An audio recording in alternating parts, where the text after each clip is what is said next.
por isso nós te agradecemos, Senhor. E essa é uma forma de gratidão, devolvermos o dízimo e ofertar para a tua casa em gratidão a ti, pois o teu amor, o teu perdão, ele mostrou a gratidão para que a gente possa fazer isso assim, fisicamente, Senhor, mostrando para ti que estamos contigo. Muito obrigado, Senhor, porque tu tens ofertado, Pai. Mas eu queria também, Senhor, dizer para ti que os nossos corações estão em unidade aqui, para que teu Espírito Santo haja e receba da tua palavra, pois é a tua palavra que vai ficar, é a tua palavra que faz todas essas coisas e nos move a nos olharmos para ti como autor e consumador da nossa fé e andarmos na tua direção com convicção e dizendo que só tu és Deus sobre as nossas vidas. Muito obrigado, Senhor. Recebe a nossa adoração, recebe a nossa oferta, recebe os nossos dízimos, para que teu nome, sobre todo nome, seja glorificado. Oramos a ti, Senhor, gratos em nome de Jesus. Amém. Receba a palavra com gratidão no coração.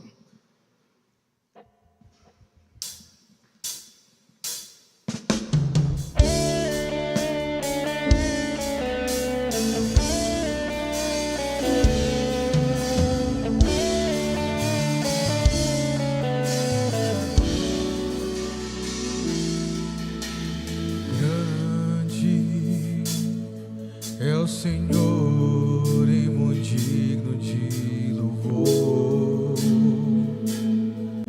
da cidade do nosso Deus, seu santo nome, alegria de toda a terra.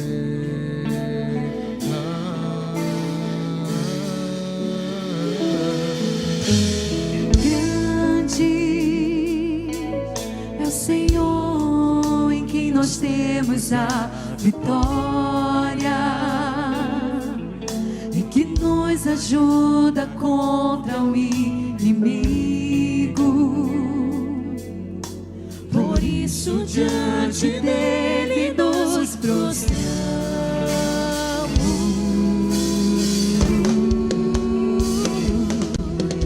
queremos o teu nome engrandecer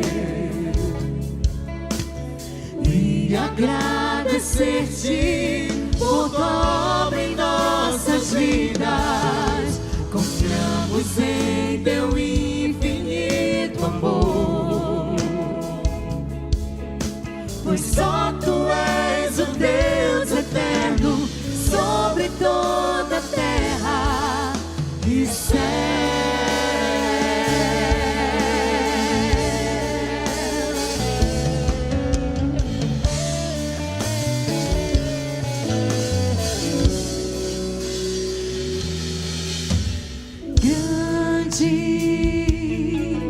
É o Senhor e muito digno de louvor,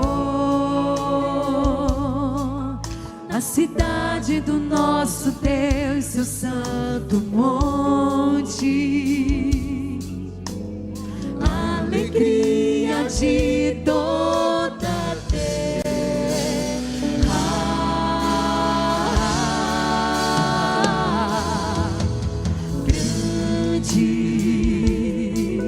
É o Senhor em quem nós temos a vitória,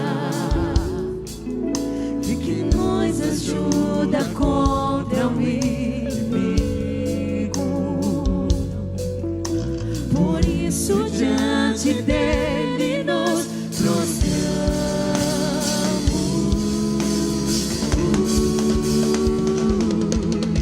queremos o teu nome engrandecer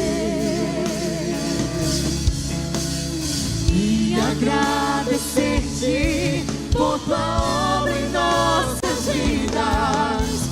Confiamos em teu infinito amor, pois só tu és o Deus eterno sobre toda a terra.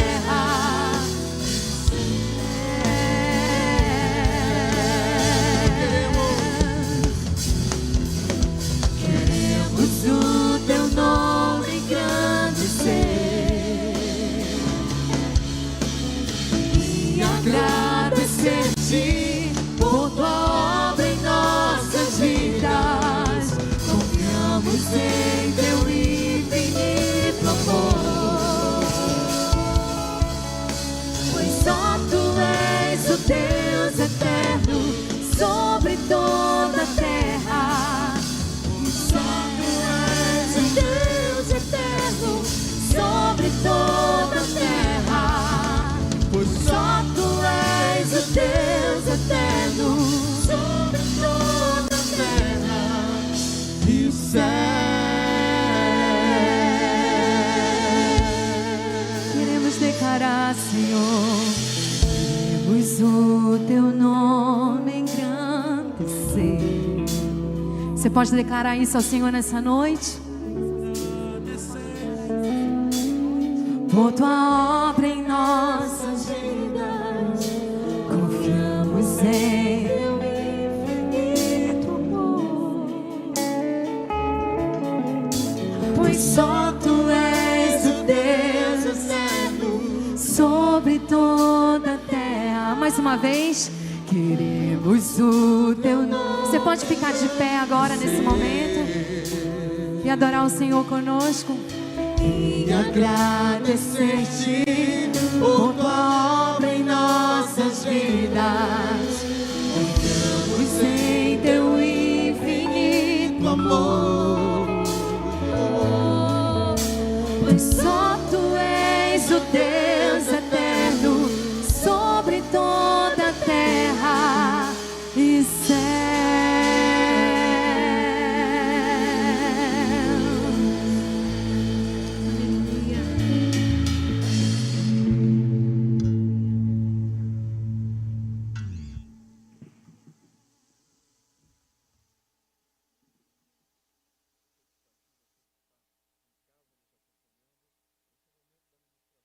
A palavra do Senhor é um momento precioso em que nós somos ministrados, todos nós somos ministrados, né?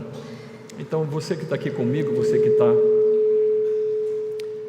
está em casa, por favor, a gente está sentindo muita dispersão no culto. Eu peço para você que você esteja em oração, que ore comigo, para que a gente possa baixar da gente mesmo, que toda dispersão possa sair e que o Senhor venha ministrar nos nossos corações, a todos nós, a começar de mim. Então, por favor, ore comigo se você puder. Senhor, perdoa os nossos pecados, por favor, tira toda a dispersão e que teu Espírito Santo tome conta de tudo aquilo que vai ser dito, ministrado neste lugar. Entregamos tudo a Ti, Senhor, e começa de mim. Oramos juntos em nome de Jesus. Amém. Amém. Todos nós já passamos, estamos ou nós passaremos por batalhas, por lutas, porque não há como fugir disso. Temos 3 inimigos, como é bem sabido desta igreja. O principal deles, sem dúvida nenhuma, é Satanás e todas as suas hostes, e eles atuam muito fortemente, não só no mundo, e o mundo ele jaz no maligno, como fala em 1 João capítulo 5, verso 19, mas também a nossa carne, que ainda impregnada pelo pecado, é luta, é batalha, é uma inimiga de cada um de nós, e a gente vive nessa luta entre carne e espírito. Entretanto, há lutas que eu e você passamos, ou nós passaremos, que por muitas vezes elas parecem desproporcionais. Lutas que às vezes a gente assim não imagina, como é que eu vou passar sobre isso, como é que eu vou vencer isso, né? Eu já vi pessoas, por exemplo, que têm um sintoma que fortíssimas dores no peito, como se fosse um infarto. Eu já vi outras pessoas que, por exemplo, quando estão em luta, elas começam a arder o corpo inteiro. Outras, elas têm um sentimento de incapacidade, é um sentimento de paralisação, não é? E cada um tem um sintoma, mas a verdade é que, aparentemente, nós olhamos para essas lutas, né, e falamos assim: não vai dar para superar, meu Deus, a vontade é desistir, a vontade é assim, entregar tudo, não é? A intenção hoje é a gente refletir um pouquinho, sem esgotar o assunto, evidentemente, sobre essas lutas, que, como eu falei, alguns de nós já passamos, outros estão passando e alguns vão passar, mas todo cristão vai passar. E a ideia é que nós permitamos, como nós oramos, que o Espírito Santo, ele venha ministrar em mim, em você, em todos nós, né? E nos dar assim uma direção de como a gente lidar com tudo isso, né? Então, olha só, essas lutas que são às vezes muito grandes, elas são como que gigantes, não é? E quem são os gigantes? Ora, é simples, são aqueles que são maiores que a gente. Então esses gigantes, eles nos causam medo, nos causam paralisação, não é? E quando a gente pensa em gigantes, a gente também vai ver de duas formas, que há gigantes externos, que nós lidamos nesses encontros e desencontros da vida, e há também gigantes internos. Eu creio que eu não estou falando para a maior parte das pessoas, principalmente aquelas que têm um pouco mais de idade, né? É um assunto que não é desconhecido, sem dúvida nenhuma. Esses gigantes, eles são intimidadores, eles nos causam assim medo, eles são assim atrevidos, insolentes. Você já reparou isso? Como eles vêm para cima da gente com todas as coisas, com toda a energia. E aí eu pergunto para você, será que esses gigantes não estão relacionados a frustrações que a gente teve, a afrontas que nós sofremos, a injustiças, às vezes coisas desagradáveis que acontecem no nosso trabalho?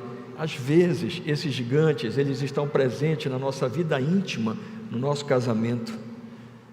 Às vezes são sofrimentos, são um trauma, são a perda de alguém que a gente não consegue superar. Bom, decepções, metas, às vezes no trabalho, que são muito aquém do que a gente possa alcançar, obstáculos, desafios, sei lá, tem muita coisa envolvida nisso. Cada um de nós sabe de verdade quais são esses gigantes, né? E eu não tenho como responder para você, mas você tem como responder para o Senhor no teu secreto, né? O que está te adoecendo? O que é que está impedindo de alcançar um objetivo? O que é que está te entristecendo? O que é que está te segurando? Enfim, o que é que está te vencendo? O que é que está te vencendo? Ontem eu parei e eu fiquei pensando um pouco nisso tudo, né? E eu queria ler, eu queria que você acompanhasse, você abrisse a sua Bíblia ou acompanhasse aqui pela mídia, o que está no primeiro livro de Samuel, no capítulo 17, no verso de 1 até o verso 4. Primeiro livro de Samuel, capítulo 17, verso 1 e 4, e eu vou ler aqui para nós ficarmos juntos nessa mesma tradução, que é a Revista e Atualizada. Diz assim: ajuntaram os filisteus as suas tropas para a guerra e congregaram-se em Socó, que está em Judá, e acamparam-se entre Socó e Azeca, em Éfes-Damim. Porém Saul e seus homens de Israel se ajuntaram e acamparam no vale de Elá, e ali ordenaram a batalha contra os filisteus, ou seja, se prepararam para a batalha. Estavam estes no monte do lado da Lém, e os israelitas no outro monte do lado da Quém, entre eles o vale. Ou seja, eram dois montes, filisteus de um lado, aqui israelitas do outro, e entre eles tinha um vale. Okay? Então saiu do arraial dos filisteus um homem guerreiro, cujo nome era Golias, de Gate. Gate é conhecido como a terra de gigantes, da altura de 6 côvados e 1 palmo. Côvado é a medida da minha mão, da sua mão, até aqui mais ou menos, e 1 palmo é mais ou menos essa metade. O meu talvez deu um pouquinho, mas a média é 45 centímetros. Então, quando você coloca isso, Golias tinha um pouquinho mais de 2,90 metros, um pouquinho mais, né? É a medida que os historiadores dizem que é a mais próxima. Ok. eu comecei a contar para vocês aquilo que está no capítulo 17, que fala desse encontro épico, né, e muito conhecido entre Davi e Golias. Muito, né? Então, olha só, para a gente ter uma ideia e contextualizar, eu tenho 1,80 m. 1,80 m. Imaginem 1,10 m acima de mim. 1,10 m acima de mim. Golias era tão grande que a ponta da lança de Golias, ela pesava 7,2 kg exatos. Olha o tamanho disso, o tamanho desse cara, porque não é só, como a gente vê às vezes, né, alguma tribo na África que tem uma ocorrência de gigantes e tal. Não, é assim, ó, não é magrinho, é muito grande, muito forte, né? Olha, no capítulo 17 você pode observar a armadura, aquilo que ele usava, essas coisas, né? Porque era alguma coisa assim assombrosa. Mas o que é que eu quero me deter? Assim, trazendo esse contexto para a gente imaginar o que estava acontecendo. É que todos os dias, durante 40 dias seguidos, a partir do momento que os filisteus chegam, Israel se posiciona em Judá, saía do meio dos filisteus esse gigante, Golias de Gate. E esse gigante, ele afrontava o povo de Israel. E ele propunha todos os dias o seguinte: olha, pega o teu melhor homem, o teu representante e desce. Porque é o seguinte, a gente vai se matar uns aos outros, né? Nossa, isso vai virar uma carnificina. Então bora fazer o seguinte, arranja aí um campeão, o melhor cara que tem, e a gente vai lutar. E quem vencer, ganha a guerra. Quem perder, vai ficar sujeito a quem venceu e vai ser escravo de quem venceu. Só que não era nesse tom que eu estou falando aqui, nem nessa docilidade, não é? Golias afrontava o povo de Israel, humilhava o povo de Israel. Agora pensa comigo, aqueles homens não era como é hoje, questão de batalha, né?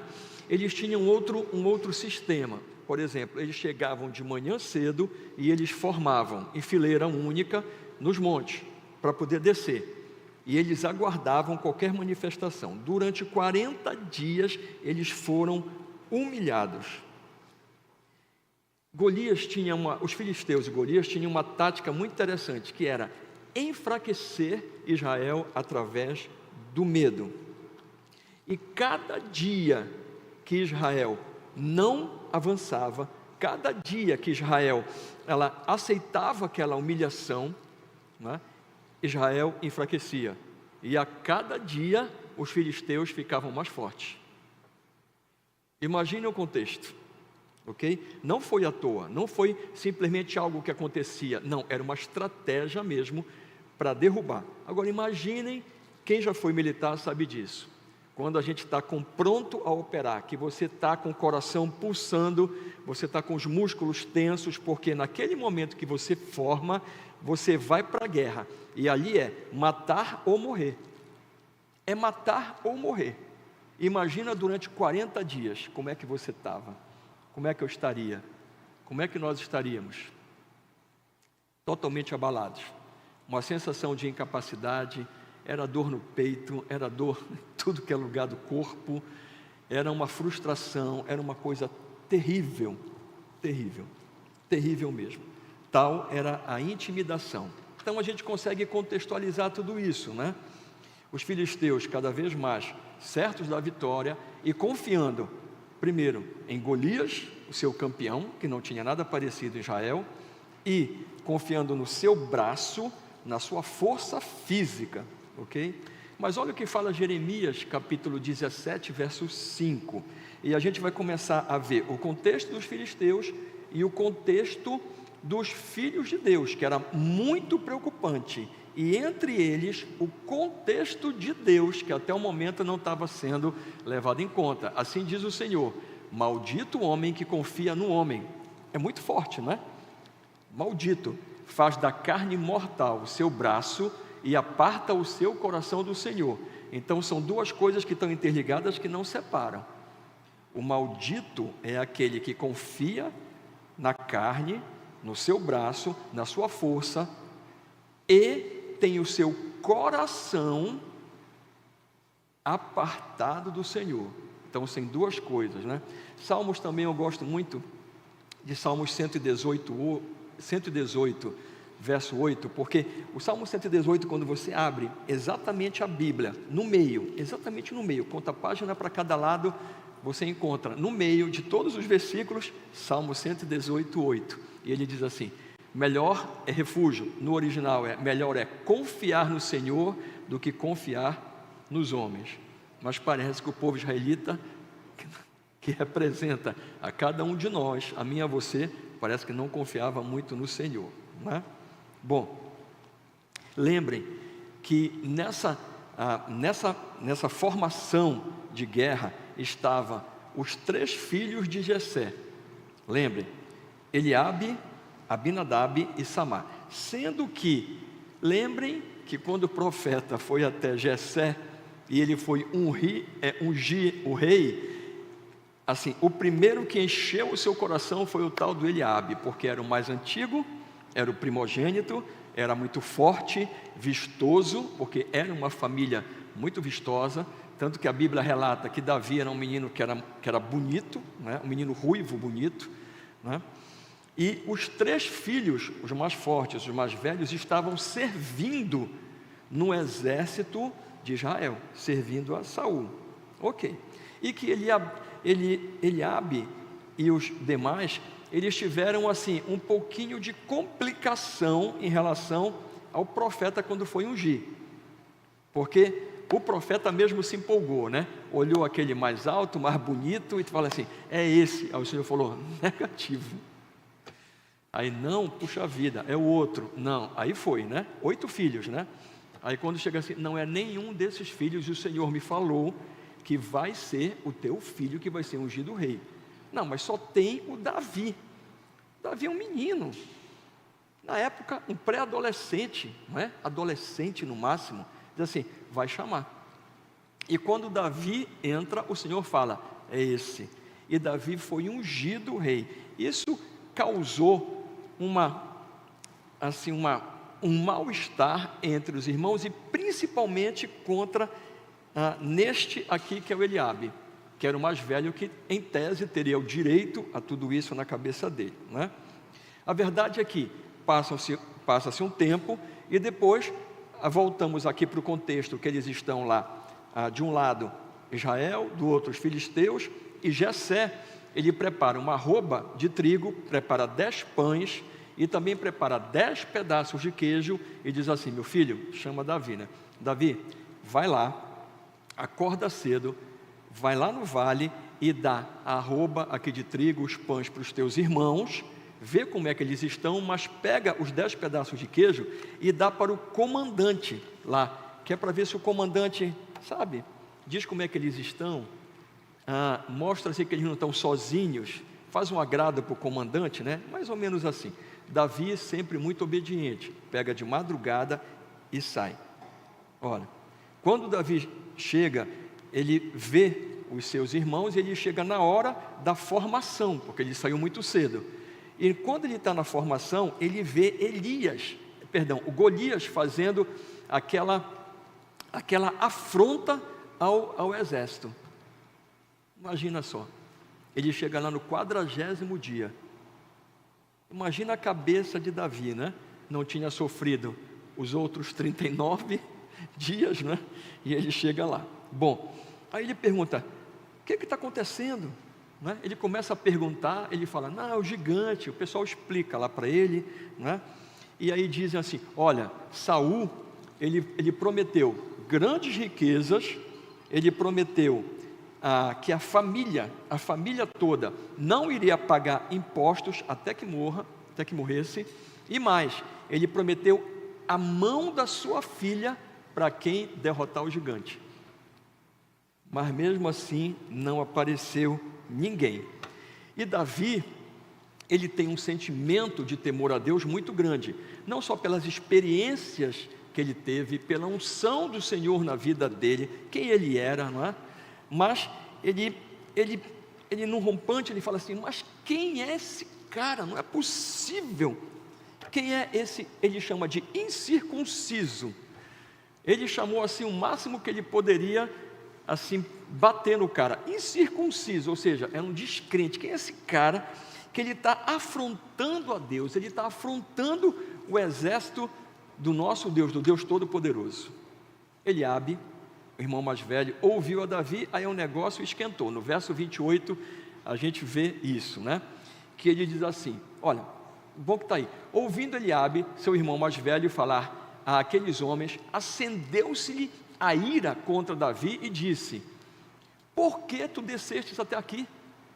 E a quem tu deixastes aquelas poucas ovelhas no deserto? Ou seja, tu és quase um imprestável, tu só toma conta de pouquinhas ovelhas, tu vieste para cá. Repara, como o coração do cara está cheio, né? Eu bem conheço, olha o que ele fala para Davi, né? Um adolescente, eu bem conheço a tua presunção e a tua maldade, descestes apenas para ver a peleja. Olha só, primeira lição que a gente aprende, olha, vencedores de gigantes, eles não escutam as vozes que não vêm de Deus, guarde isso. E Davi fez exatamente isso. Ele saiu e foi procurar outras pessoas, e aí se informou daquilo que estava acontecendo. E da mesma forma, ele falou assim, e circunciso, ele está indo contra o exército de Deus, não é possível. Bom, a gente não tem a descrição exata do que Davi conversou e do que aconteceu, mas a gente sabe o seguinte, que isso, naquele momento, era algo importante, porque era uma voz destoante de todas as vozes de Israel. E aí nós temos que ter cuidado com isso, porque às vezes vozes destoantes, elas são vozes de Deus. Precisamos só ter atenção. Eu não estou falando toda voz destoante é de Deus, não, mas esteja sensível. Nós já tivemos vários momentos na Bíblia em que todo um contexto dizia que era aquilo que era a voz de Deus, como o ditado popular, né? É a voz de Deus, né? Ouça o seu coração, essas bobagens, né? Que a gente escuta aí. Assim, a voz de Deus é da maioria, né? Olha, não, às vezes a voz de Deus é só de uma pessoa, só de uma, no meio de uma grande multidão. Às vezes Deus fala só por um. Então a gente tem que prestar atenção. Qual é a voz de Deus? Essa voz é de Deus. E aí como é que eu vou entender se é de Deus ou não? Aqui, ó, você consegue entender. Se ela estiver aqui, ok? Ela é de Deus, não é? Então a gente precisa conhecer a palavra de Deus para reconhecer qual é a sua voz, ok? Bom, a verdade é que aquilo mexeu, uma voz destoante, e Saul o manda chamar. E aí Saul, quando olha para ele, fala assim, cara, é mais ou menos assim, não temos mais nenhuma esperança, a cada dia o exército está mais fraco. Se eles resolverem simplesmente lutar, eles vão estraçalhar a gente, porque o ânimo da tropa, ele já está no chão, não há como lutar. Você lembra, você sabe disso, né? Às vezes você está, não sei quantos fazem academia ou exercício, alguma coisa, quando você está bem, você tem muita energia, você vai e faz as coisas, mas se você não estiver bem, se você estiver para baixo, se você estiver muito chateado, alguma coisa, parece que você está cansado, você perde a força, você perde o ânimo, não é? Imagina 40 dias como é que estava aquilo. Eu acho que a situação, e aí eu acho, né, que a situação era tão desesperadora, e a Bíblia fala que eles estavam amedrontados todos e com medo, que Saul falou assim, é tu, só tem tu, os caras vão acabar com a gente de qualquer jeito, então vai.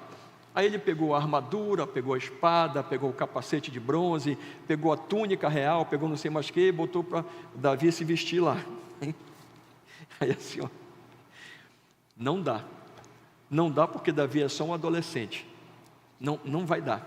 Davi não está preparado, ele não foi treinado para usar armadura, roupa militar, ele não vai conseguir fazer isso, né? Então Davi tira tudo aquilo e vai sem a armadura e desce, incrivelmente desce, e assim eu estou tentando enfatizar isso porque não haveria nenhuma possibilidade para um exército, para um rei colocar um adolescente para lutar com um gigante de quase 3 metros de altura, a não ser que ele estivesse nas últimas. Será que você já se sentiu nas últimas? Será que você já se sentiu ao ponto de falar assim, cara, eu estou perto para desistir, eu não estou aguentando. E aí você sendo filho, e isso é muito interessante, você sendo filho e filha de Deus, ou não, você ora, clama e pede socorro a Deus. Talvez alguns estejam aqui, alguns estejam ouvindo, porque estão vivos ainda, porque simplesmente clamaram, na hora do desespero, na hora que não estava lá, Senhor me ajuda, Senhor não tem mais jeito, Senhor eu não tenho como sair disso, Senhor eu não vejo nenhuma perspectiva, zerou tudo Senhor, mas aí você ora, e você entrega para Deus, né? Olha, no final Saul diz assim, vai-te, o Senhor é contigo. E aí Davi pega uma coisa interessante, ele vai para um riacho lá pertinho, e escolhe 5 pedras lisas e cortantes, ok? E coloca lá na funda dele, né? Coloca ali no alforje, na bolsa dele, né? Guarda lá. Aí você pode pensar assim como eu, né? Eu não estou dizendo que foi exatamente, vou só dar uma outra opção. Você pode pensar assim, Davi é um cara esperto. O que é que ele fez? Pegou algumas pedras de reserva. Se fosse eu, ia pegar umas 30. Ele pegou só 5. Né? Mas tem uma outra conotação, que é preciso ser levada em conta. Tal é a determinação de Davi. Tal é aquilo que ele está escutando de Deus. Tal é o coração dele. Se você observar, não vou citar, só vou citar o texto, você pode depois rever e pegar. 2 Samuel, capítulo 21, do verso 15 até o 22. Segundo livro de Samuel, 21, 15 a 22. E 1 Crônicas, capítulo 20, verso de 1 a 8. Ele vem falar o seguinte, os dois, que lá em Gate, essa família era muito conhecida, porque Golias, ele tinha 4 irmãos. Eu sinceramente, se eu fosse chefe do exército e todos gigantes, a descrição do texto são todos gigantes, se eu fosse chefe do exército dos filisteus, pode ter certeza que não só Golias estaria lá, mas os 4 irmãos, eu botaria. Então eu não sei, eu não posso afirmar se vai estar lá ou não, mas o texto diz que Golias tinha 4 irmãos, dá até o nome dos caras, né? E Davi, graciosamente, pegou 5 pedras. Ok. Quando Golias vê Davi, ele despreza Davi e começa a xingar Davi de todo jeito, né? É o que está no verso 45, né? Davi falou, e é uma outra lição que a gente precisa prestar atenção. Davi falou, tu vens contra mim com espada, com lança, com escudo, mas eu vou contra ti. Está aí, ó, o texto. Eu vou contra ti, em nome do Senhor dos exércitos, o Deus dos exércitos de Israel, a quem tu tens afrontado. O que é que a gente aprende com isso? Nossos gigantes, para derrotá-los, as armas, elas são espirituais. E aí eu estou falando agora especificamente para filhos e para filhas. Ok? Filhos e filhas. Não são inconvertidos, né? Incircuncisos, são convertidos, né? As nossas armas, elas não são armas normais. Não são armas de braço, de força, não. Efésios capítulo 6, verso 12. Eu quero lembrar para você qual é a tua guerra e quais são as tuas armas. Olha, porque a nossa luta não é contra o sangue e a carne, e sim contra os principados, as potestades, contra os dominadores deste mundo tenebroso, deste mundo maligno, contra as forças espirituais do mal nas regiões celestes. Ou seja, a nossa luta é contra, basicamente, é uma luta espiritual. Os nossos inimigos, eles são espirituais. Só que esses inimigos, eles se disfarçam, eles se escondem atrás de circunstâncias, de problemas, de homens que te perseguem, mulheres que estão te perseguindo, que fizeram isso, aquilo. Os nossos inimigos, eles são essencialmente espirituais. E aí, se você for lutar nessas circunstâncias, nesses gigantes que aparecem, que te deixam sem força, se você for tentar lutar com força, nada feito, você vai perder. Você tem que ser ou encurralado, eu acho que tem mais do que encurralado do que sábio, mas você tem que pelo menos se deixar ser encurralado, como Saul foi, e falar assim: ok, vai-te, Deus te abençoe. Você tem que procurar as armas espirituais, você não vai vencer. Olha, eu não sei quanto a você e o efeito que está fazendo isso nas tuas memórias, nas tuas lembranças. Eu também não quero ser nada do que eu não sou, né? E nem pareceu que eu não sou, mas passou um filme na minha mente, até pela idade. Algumas coisas que aconteceram, algumas lutas que aconteceram, que tinha horas assim que falava assim: Senhor, não tem nenhuma perspectiva. Eu só chorava: Senhor, não tem jeito. Senhor, acabou tudo. Acabou tudo. Aí a gente orava e entregava e dormia, não sei como. E no dia seguinte o Senhor mudava toda a realidade. Não me pergunta. Eu tive momentos, e é um testemunho, quando eu trabalhava numa grande empresa, que todos os meus colegas, a gente estava no interior, vieram transferidos para cá, para Belém. E eu era arrimo de família. A minha mãe já estava doente, já estava com câncer no intestino. A minha esposa não podia ser transferida. A gente estava com um filho recém-nascido. E as pessoas todas, né, que estavam lá, os meus colegas, por um meio ou outro, né, eles conseguiram sair de lá e eu não saía. E aí eu tentei, né, por uma via política, como outros tentaram e conseguiram, né?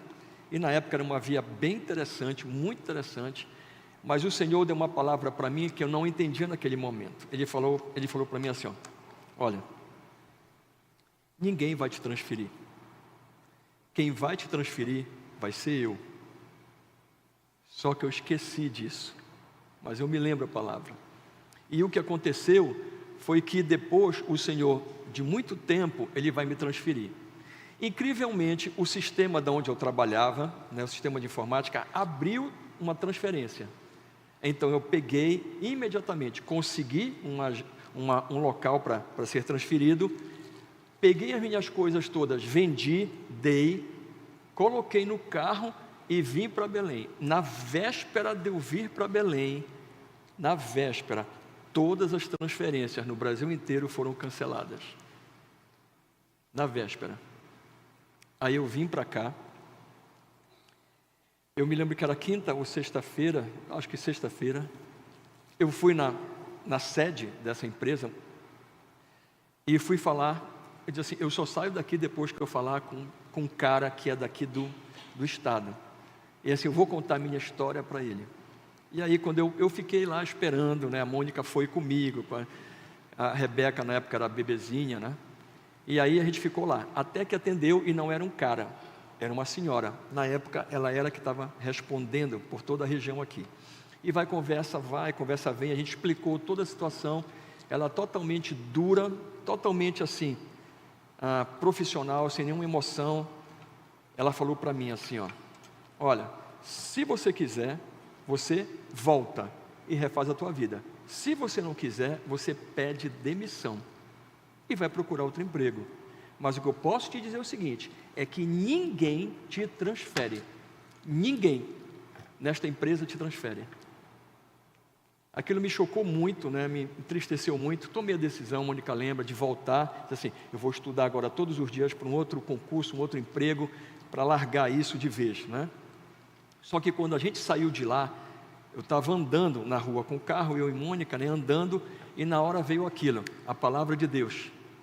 Aí eu falei para Mônica, é assim até engraçado, né? Dá vontade de rir mesmo. Diz assim, Mônica, eu estou transferido. Mônica, eu estou transferido. Eu estou transferido.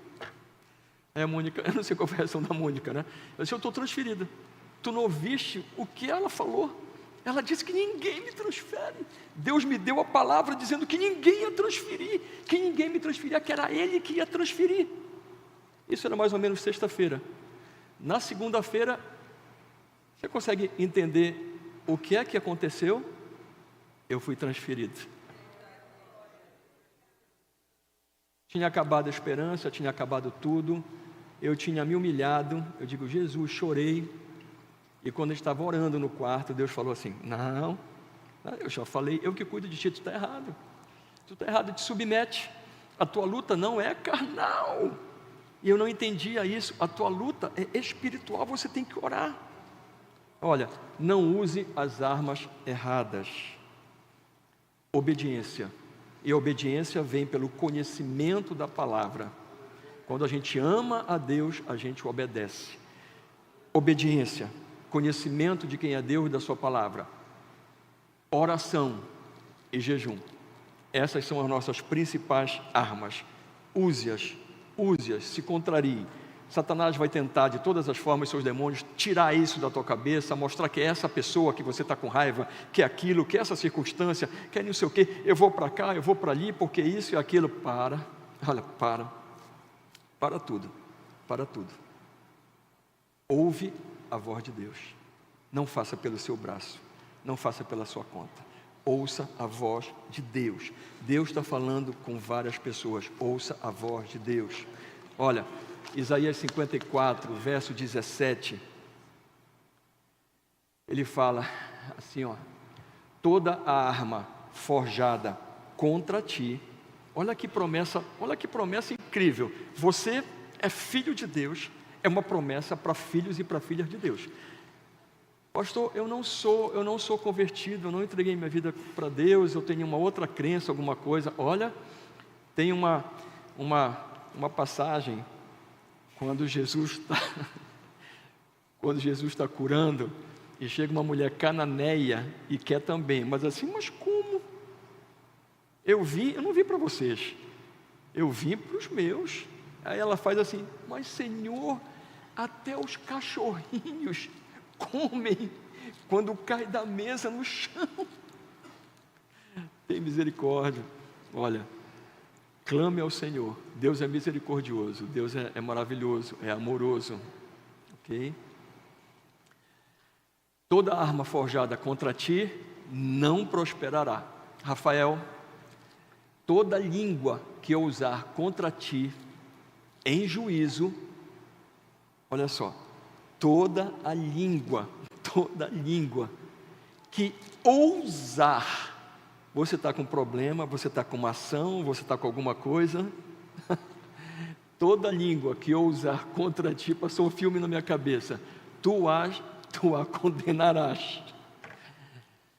Esta é a herança dos servos do Senhor, e o seu direito que de mim procede, diz o Senhor. Gente, vocês estão entendendo?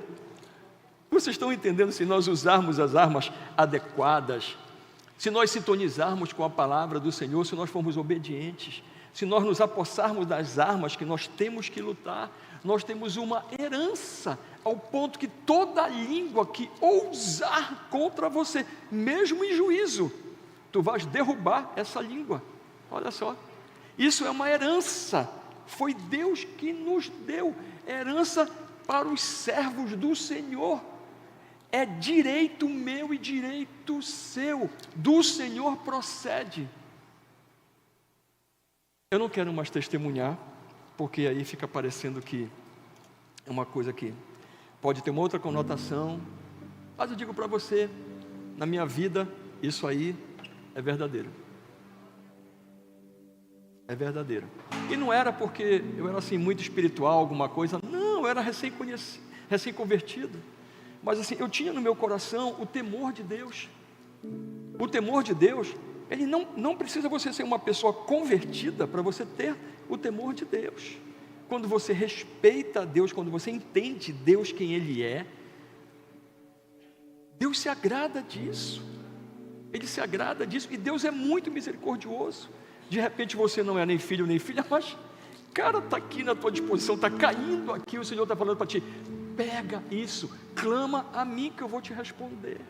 Olha, usa as armas adequadas, ouve a minha voz, não ouve voz dos críticos, dizendo que o teu casamento não tem jeito, que tu tem que separar, que aquilo não tem como, aquilo não tem cura. Você talvez esteja no leito de hospital e estão dizendo para você, não tem cura. Como não tem cura? É porque talvez você não conheça Deus. Quem é? O que não tem cura? O que não tem jeito para Deus? O que não tem jeito? Quem é Deus? Quem é Deus? Será que Deus está falando comigo e com você? Olha, 2 Coríntios, para corroborar isso, capítulo 10, verso 4 e 5, olha o que ele diz: as nossas armas, elas não são carnais. Olha, as armas da nossa guerra, da nossa milícia, elas são poderosas em Deus para destruir fortalezas. Olha só.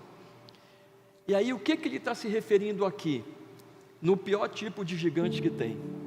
Sabe qual é? Aquele gigante que está aqui, que se apossou de você, que se apossou das suas forças, que tem se apossado da tua fé, que tem falado para você, você não consegue, você não é isso, você é aquilo, acaba com isso, não sei o que. Olha só, e esses pensamentos, eles vão entrando, e esses pensamentos, eles vão construindo fortalezas. É simples. Às vezes isso acontece assim, às vezes entra pelos olhos, pelos ouvidos, pelos acontecimentos, e aquilo vai formatando dentro de nós um gigante.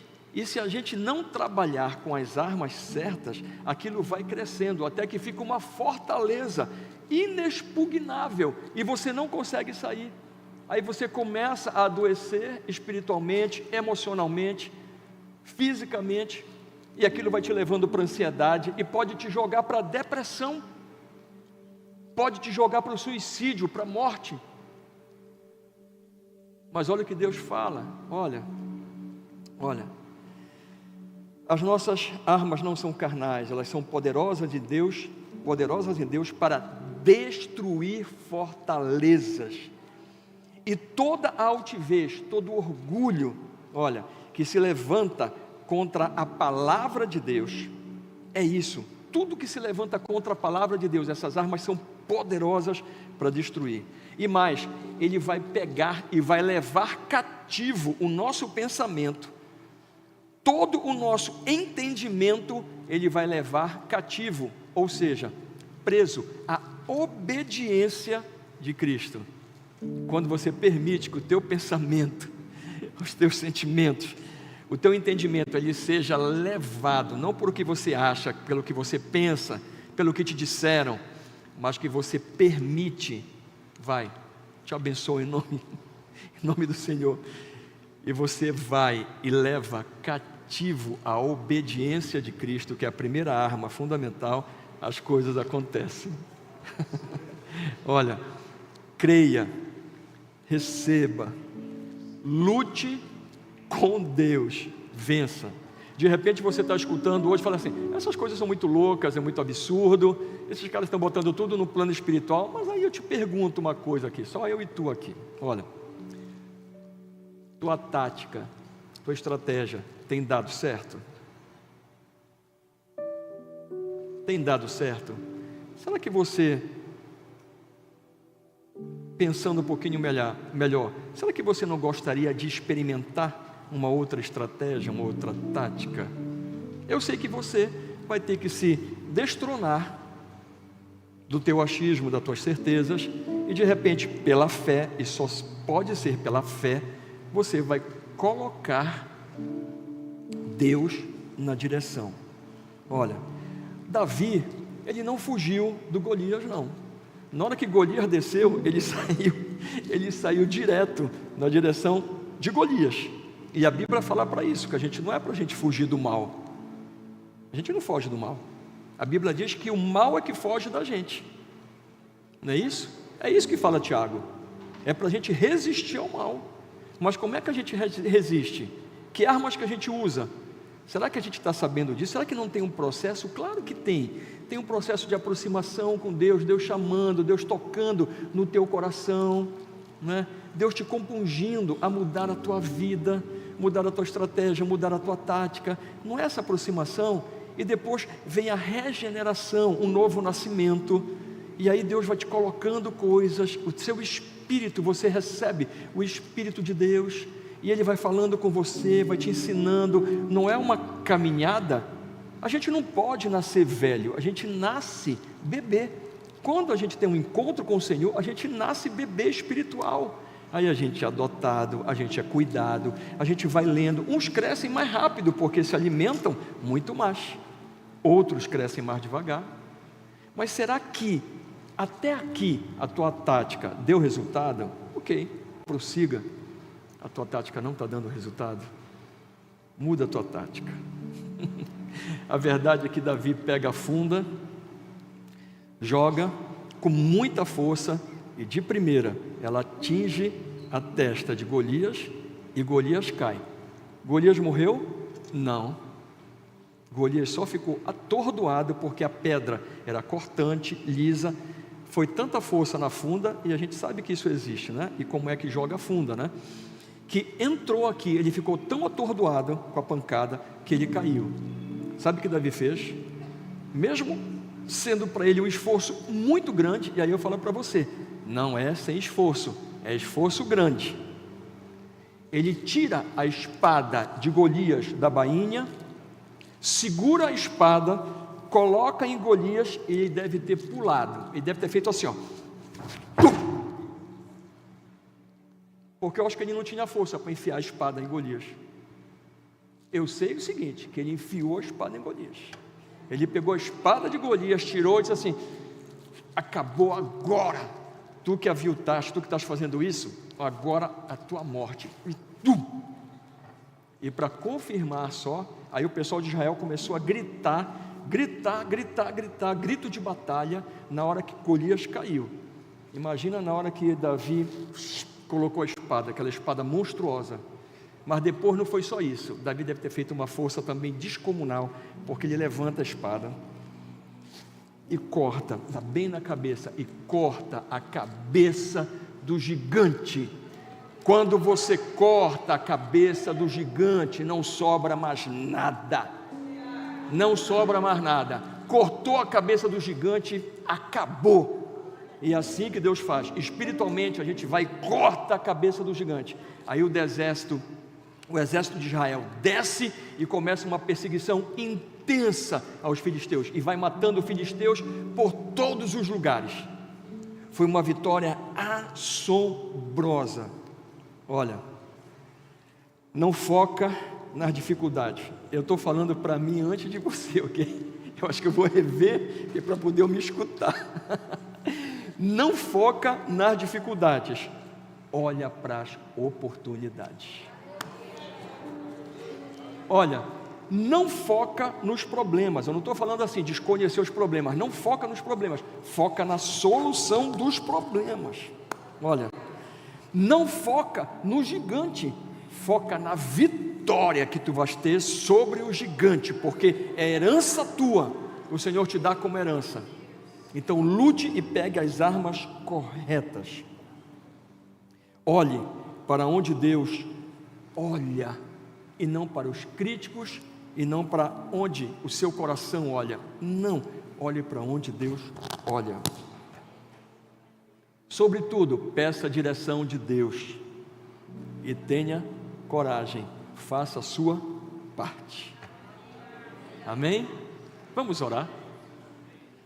Senhor, em nome de Jesus, nós ouvimos a Tua palavra e ouvimos, Senhor, de algumas estratégias novas, Senhor, algumas estratégias já antigas, que nós já sabíamos ou não, mas Tu nos trouxeste aqui neste lugar, e também nesta televisão e nessa mídia social, para escutar que Tu és um Deus poderoso, que as nossas armas, elas não são carnais, que às vezes as batalhas, elas estão disfarçadas, que é para justamente a gente não identificar a causa raiz e não ir lá, exatamente na cabeça do gigante, mas pelo Teu Espírito Santo, Tu estás falando conosco, que tudo aquilo que se levantou, um gigante intransponível, que às vezes a gente pensa que não consegue superar, aquilo que está nos adoecendo, aquilo que está nos vencendo, nós podemos sim, em o nome de Jesus, vencer mesmo. Então eu te peço, e nós te pedimos em nome de Jesus, que Tu possas fazer isso com cada um de nós, que Tu possas nos encher da Tua palavra, do Teu discernimento, da Tua direção, que a gente possa perseverar e buscar as armas espirituais e derrotar esses gigantes e seguir cada vez mais para ocasiões, para momentos, para degraus que eram intransponíveis, mas que Tu, Senhor, pela Tua misericórdia, pelo Teu amor incrível, Tu quiseste que a gente superasse, passasse e evoluísse para outros momentos. Por favor, tem misericórdia de cada um de nós. Nós declaramos o nosso amor por Ti, Senhor. Espírito Santo, nós te amamos. Nós declaramos a nossa dependência total de Ti, e nós te pedimos em nome de Jesus, por favor, atua nas nossas vidas e nos faz vencer os nossos gigantes. Nós oramos a Ti, em nome de Jesus, amém. Amém. E aí me permitam, nesses momentos seguintes, em vez de bater palmas, é assim, ó, dê assim um glória a Deus, obrigado Senhor, glória a Deus, é muito melhor, não é? Glória a Deus. Então estenda as suas mãos, que o amor de Deus, o nosso Pai, esse amor que Ele não pode voltar atrás em momento nenhum, e Ele às vezes é incompreensível, mas Ele é infinito sobre você, a graça, esse presente que nós não merecíamos, mas Ele nos deu, está nas nossas mãos, a consolação, a presença, o ensinamento, a defesa, a amizade, o amor, o governo do Espírito Santo do Senhor, seja sobre você, com você e com todos aqueles que você ama. E os que recebem, digam amém, amém, glória a Deus, aleluia, glória a Deus. Boa semana a todos.